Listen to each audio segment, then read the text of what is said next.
Assalamualaikum warahmatullahi wabarakatuh. Selamat pagi anak-anak. Gimana kabar hari ini? Apakah baik semua? Alhamdulillah ya, sehat semua. Sebelum memulai pembelajaran kali ini, alangkah baiknya kita berdoa terlebih dahulu ya. Berdoa dimulai.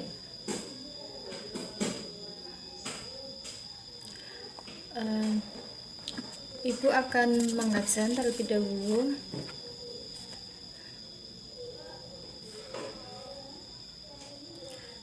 Udah hadir semua ya. Ada yang tahu nggak materi ini hari ini itu apa? Nggak ada yang tahu. Ya udah, ibu akan menjelaskan materi hari ini itu tentang ulul azmi. Ada yang tahu apa itu ulul azmi?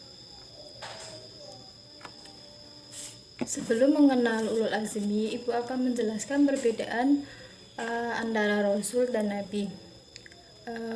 Rasul itu seorang laki-laki pilihan yang menerima wahyu dan diperintahkan untuk menyampaikan kepada umatnya, sedangkan nabi itu seorang laki-laki yang menerima wahyu dari Allah tetapi tidak wajib untuk menyampaikan kepada umatnya.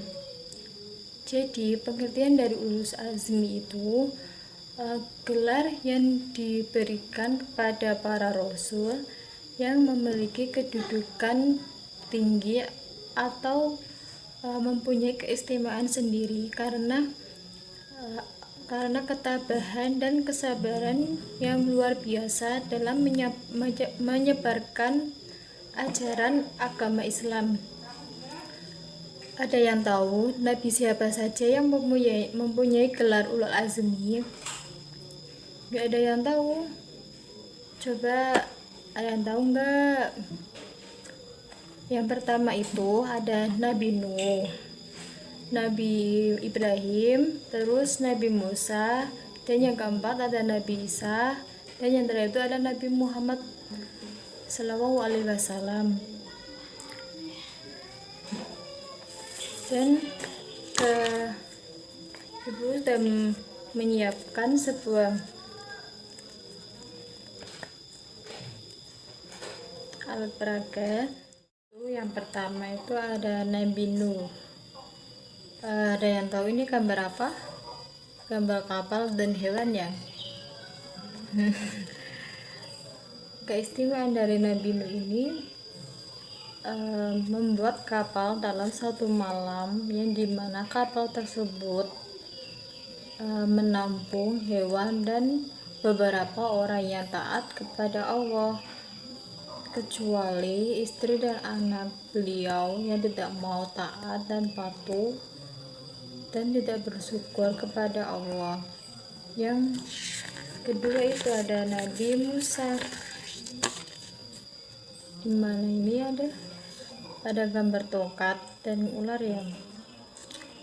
Keistimewaan dari Nabi Musa ini, tongkatnya tersebut berubah menjadi ular atas ketabahan beliau menyikapi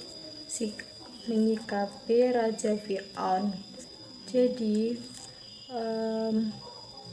tongkatnya itu berubah menjadi ular di Laut Merah dan Raja Fir'aun itu tenggelam di Laut Merah tersebut. Nah, yang ketiga itu ada Nabi Isa. Nabi Isa ini dimana beliau dilahirkan tanpa seorang bapak atau tanpa seorang suami dari Siti Maryam yang melahirkan beliau. Jadi Siti Maryam itu diberikan mujizat oleh Allah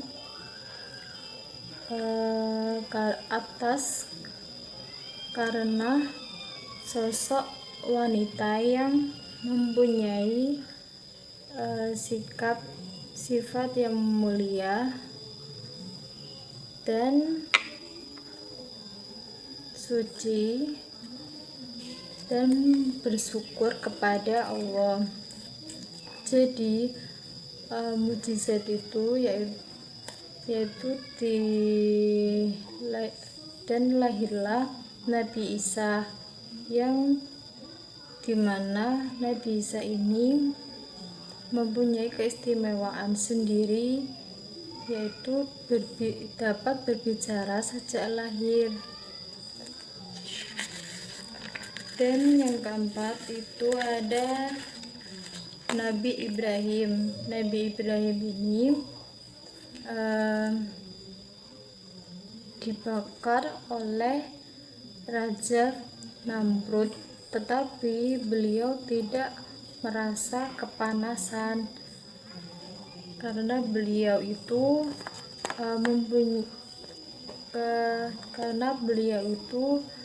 bersabar dan patuh kepadanya. Dan yang terakhir itu ada Nabi Muhammad SAW. Dan yang terakhir ada Nabi Muhammad SAW, atau disebut Nabi akhir zaman, yang mempunyai keistimewaan sendiri dari nabi-nabi yang lain. Keistimewaan Nabi ini mempunyai pedoman kitab suci Al-Quran, yang dimana sebagai petunjuk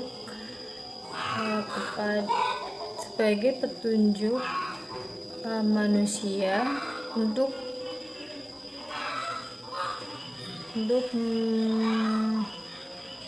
melakukan hal-hal yang baik, ya, melalui malaikat Jibril.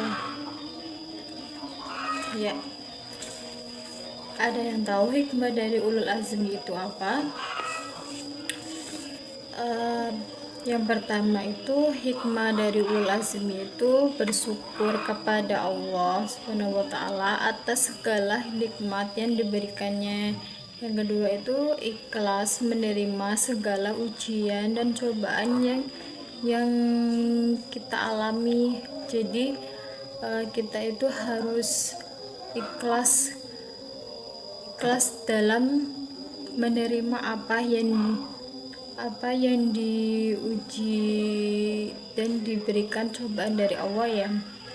Yang ketiga itu lebih mencintai, menghormati dan mengagungkan Rasul, dan dari perjuangan dalam menyampaikan ajaran agama Allah kepada umatnya. Ya, selesai sudah pertemuan hari ini. Tapi sebelumnya Ibu akan menanyakan tadi siapa saja yang mempunyai gelar Nabi Ulul Azmi. Yang pertama itu siapa? Ada Nabi Nuh yang mempunyai keistimewaan membuat kapal dalam satu malamnya itu, ya, yang menampung beberapa hewan dan beberapa orang yang taat. Yang kedua itu ada Nabi Musa yang tongkatnya itu berubah menjadi ular. Yang ketiga itu ada Nabi Ibrahim terlepas dari api yang dibakar oleh Raja Namrud, tetapi nabinya itu berubah dingin, ya. Yang keempat itu ada Nabi Isa. Nabi Isa ini sejak lahir sudah berbicara. Dan yang terakhir ada Nabi Muhammad SAW mempunyai mukjizat, yaitu pedoman kitab suci Al-Quran yang diberikan melalui malaikat Jibril. Ada yang mau ditanyakan? Kalau tidak ada, coba kalian kerjakan LKS halaman 50, ya, di rumah. Pertemuan besok kita koreksi bareng-bareng. Cukup sekian dari Ibu, kurang lebihnya mohon maaf. Assalamualaikum warahmatullahi wabarakatuh.